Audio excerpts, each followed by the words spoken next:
अस्सलाम वालेकुम, welcome to my channel. आज तक दुआ ज़ारा का एक मुअम्मा बना हुआ था कि दुआ ज़ारा कहाँ है, किधर है, किसके हाथों में है, क्या हो रहा है। मतलब ये सारा एक बहुत बड़ा मुअम्मा बना हुआ था जिसको हल करना एक बहुत मुश्किल नजर आ रहा था और किसी को समझ नहीं आ रही थी कि ये क्या हो रहा है। कुछ लोग तो ये कह रहे थे कि दुआ ज़ारा जो है इस वक्त किसी गैंग के हाथों में है जो कि अगवा की गई है और गैंग जो है उनसे ये जबरदस्ती जो है इनसे बुलवाया जा रहा है या इनको कुछ ऐसी ड्रग्स दी जा रही हैं जिसकी वजह से दुआ जो है ये सारी बातें बोल रही है या वो अपने होश में नहीं है। लेकिन जो लेटेस्ट इंटरव्यू दुआ ज़ारा का चला उसमें दुआ ज़ारा बिल्कुल सामने आके अपनी हर चीज बताई कि मेरे साथ क्या हुआ, कोई गैंग नहीं है। यहाँ पे दुआ ज़ारा ने एक बात बिल्कुल क्लियर कर दी है कि उसको किसी ने अगवा नहीं किया, वो अपनी मर्जी से अपनी खुशी से अपने घर को छोड़ के जहीर अहमद के पास आई है। वो जहीर अहमद को पिछले 3 साल से पसंद करती थी क्योंकि उसने यही बताया है कि वो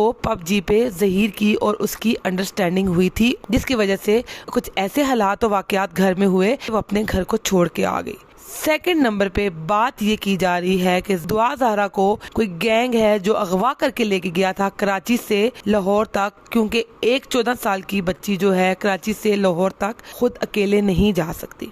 तो यहाँ पे मैं आपको क्लियर बता दूं, जो दुआ ज़ारा ने भी बता दिया कि मैं कराची से लाहौर तक अकेली ही आई हूँ, क्योंकि लोग ये बात मानते ही नहीं है और मैं भी अभी तक इस बात के लिए वो नहीं हूँ कि ये एक 14 साल की लड़की कराची से लाहौर तक अकेली जा सकती है। उसका कहना ये है कि वो कराची से लाहौर तक अकेली गई है और वो भी इसलिए कि वो जहीर से बहुत प्यार करती थी, जहीर को बहुत पसंद करती है, तो वो सब कुछ छोड़ के जहीर की खातिर वो लाहौर पहुँच गई। और लाहौर पहुँचने के लिए उसके पास कोई पैसे नहीं थे। उसने इस बात की परवाह किए बगैर कि उसके पास कुछ नहीं है, बकौल उसके कि उसने किसी टैक्सी ड्राइवर से ये कहा कि वहां पहुंच के आपको पेमेंट कर दूंगी। तो मैं भी इस बात पे हैरान हूँ कि वो टैक्सी ड्राइवर जो है इतना अच्छा था कि वो उसको कराची से लाहौर लेके आ गया। ये थोड़ी सी हैरान कुन बात है मेरे लिए कि ऐसा नहीं हो सकता, इसके पीछे कोई ना कोई इन्वॉल्व है। ये बात अभी तक क्लियर नहीं हो सकी। बहरहाल जैसा तैसा भी वो लाहौर पहुंच गई और वहां पहुंच के जहीर अहमद से उसकी मुलाकात हुई और जहीर अहमद का जहाँ तक कहना है कि उसको बिल्कुल भी इस बारे में नहीं पता था कि दुआ ज़ारा जो है वो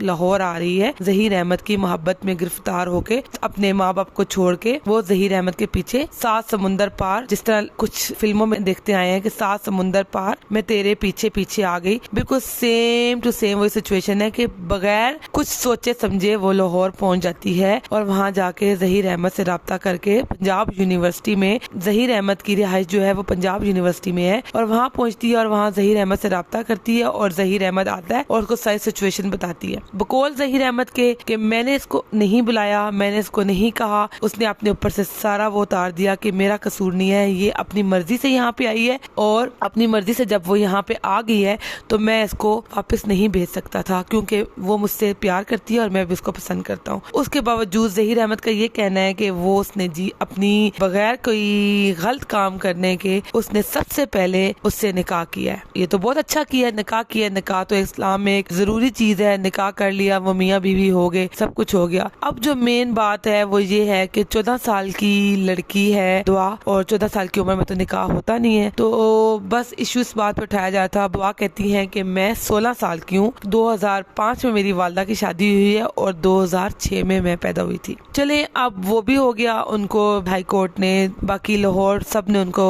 इतनी परमिशन दे दी कि आप अपनी मर्जी के मुताबिक जिसको चूज करें उसके साथ रह सकती हैं, अपने पेरेंट्स के साथ भी रह सकती हैं। अगर आप पेरेंट्स के साथ जाना चाहती हैं तो पेरेंट्स के साथ चले जाएं, अगर आप अपने मियाँ के साथ जो आपके जहीर अहमद है तो उनके साथ जाना चाहती हूँ तो आप चूज कर ले। तो उसने अब चूज कर लिया, उसने पेरेंट्स को चूज नहीं किया, उसको पास खुली ऑप्शन थी, उसने जहीर को चूज किया। अब वो जहीर के साथ ही रह रही है। फिर बात आती है जी खाने पीने की, तो दुआ ज़ारा के बारे में ये कहा जाता है कि दुआ ज़ारा जो है वो रोटी सालन नहीं खाती, वो खाती है fast food, burger, pizza, fries, इस तरह की चीजें।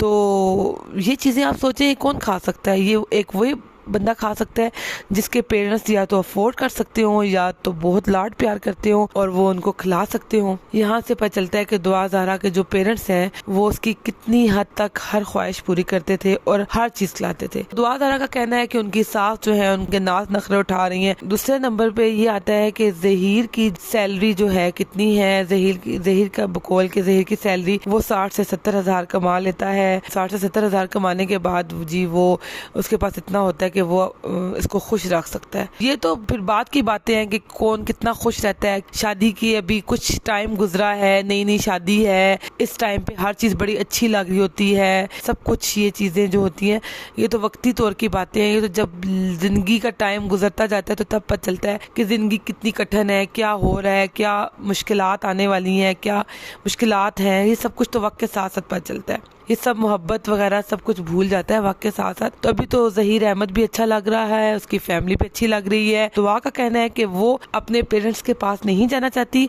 वो अपने मियाँ के पास रहना चाहती है। यहाँ पे जो है विक्ट्री का निशान बना के दिखा रहे हैं ज़हीर और दुआ। तो ये यहाँ पे क्या शो करना चाह रहे हैं अपने पेरेंट्स के सामने, ये क्या दिखाना चाह रहे हैं कि इन्होंने बहुत अच्छा काम कर दिया है। ऐसी चीजें बिल्कुल भी नहीं होनी चाहिए। जब माँ बाप को आप विक्ट्री के निशान बना बना के दिखाएंगे तो जिन्होंने आपको पैदा किया उनको गुस्सा आएगा। दुआ ज़हरा का कहना है कि उसके पेरेंट्स जो हैं उस पे गुस्सा करते थे, उनको मारते थे, यहाँ तक कि उससे टैब तक ले लिया गया था। तो आप मुझे एक बात बताएं, एक पेरेंट्स के सामने अगर उनका बच्चा खड़ा हो जाए और कहे कि मैंने फलां बंदे से शादी करनी है और उस बच्चे की उम्र भी 14-15 साल हो, तो क्या पेरेंट्स उसको उस चीज से मना नहीं करेंगे कि ये चीज गलत है, उसको रोकेंगे?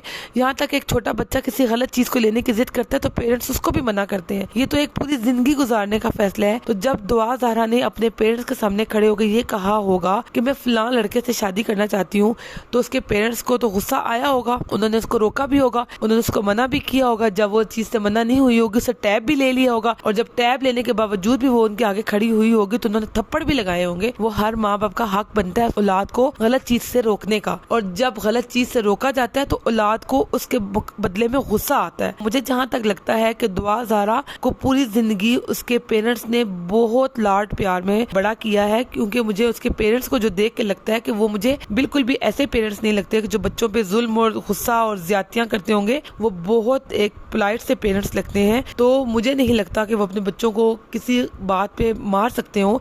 हाँ, गलत बात पे पेरेंट्स जरूर मारते हैं, गुस्सा भी करते हैं और उसके पेरेंट्स ने भी किया होगा। और जब उसके पेरेंट्स ने इस बात से रोका होगा और गुस्सा किया होगा तब दुआ को ये फील हुआ होगा कि ये मुझ पे गुस्सा कर रहे हैं और मुझे ये जो मैंने कहा है वो मैंने करना है। क्योंकि जो बच्चे जिद में आ जाते हैं वो जिद्दी होते हैं, उनकी हर जिद बचपन से पूरी की जा रही होती है और जब उनकी जिद नहीं पूरी की जाती तो वो अपना जो मकसद उन्होंने सोचा होता है उसको पूरा करने में वो अपनी सर धर की कोशिश लगा देते हैं कि हम ये करके दिखाएंगे। यहाँ पे भी सेम यही केस हुआ है। दुआ ज़हरा के पेरेंट्स ने उसको मना किया है और वो उसको ये बात बिल्कुल हजम नहीं हुई और उसने कहा कि मैं शादी करूंगी तो मैं जाऊंगी, निकलूंगी यहाँ से।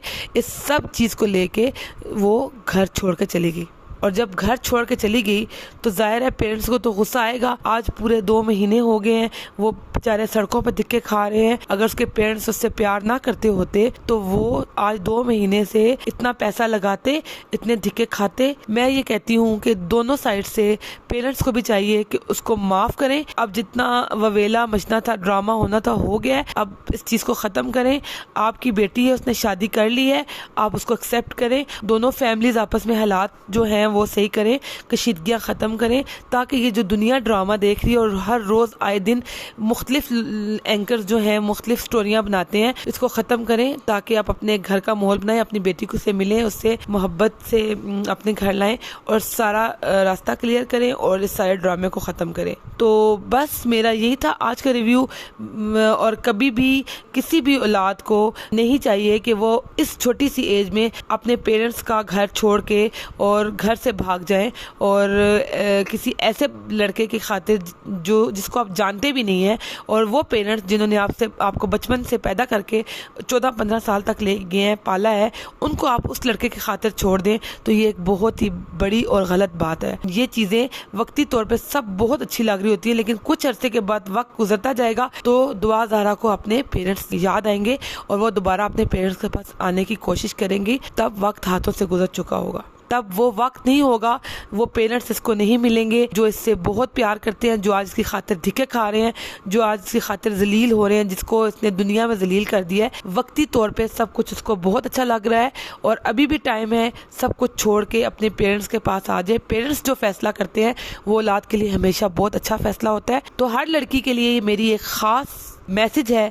कि कोई भी आप जिंदगी में अपने पेरेंट्स से हट के दूसरा फैसला मत करें, क्योंकि जो आज पेरेंट्स आपके लिए फैसला करेंगे वो आपकी पूरी जिंदगी के लिए जबरदस्त फैसला होगा। ये मेरी बात आप अपने पल्लू से बांध लें और इस बात पे आप यकीन कर लें कि जहां आपके पेरेंट्स आपका शादी करेंगे, आपका फैसला करेंगे, उसमें आपकी पूरी जिंदगी बहुत अच्छी गुजरेगी। तो बस यही था मेरा आज का मैसेज। यहाँ पे मैं अपनी वीडियो का एंड करती हूँ। आई होप सो कि आपको मेरी आज की वीडियो पसंद आई होगी, मेरा आज का रिव्यू पसंद आया होगा। इसके साथ नेक्स्ट वीडियो तक के लिए मैं आपसे इजाजत चाहती हूँ। अल्लाह हाफिज।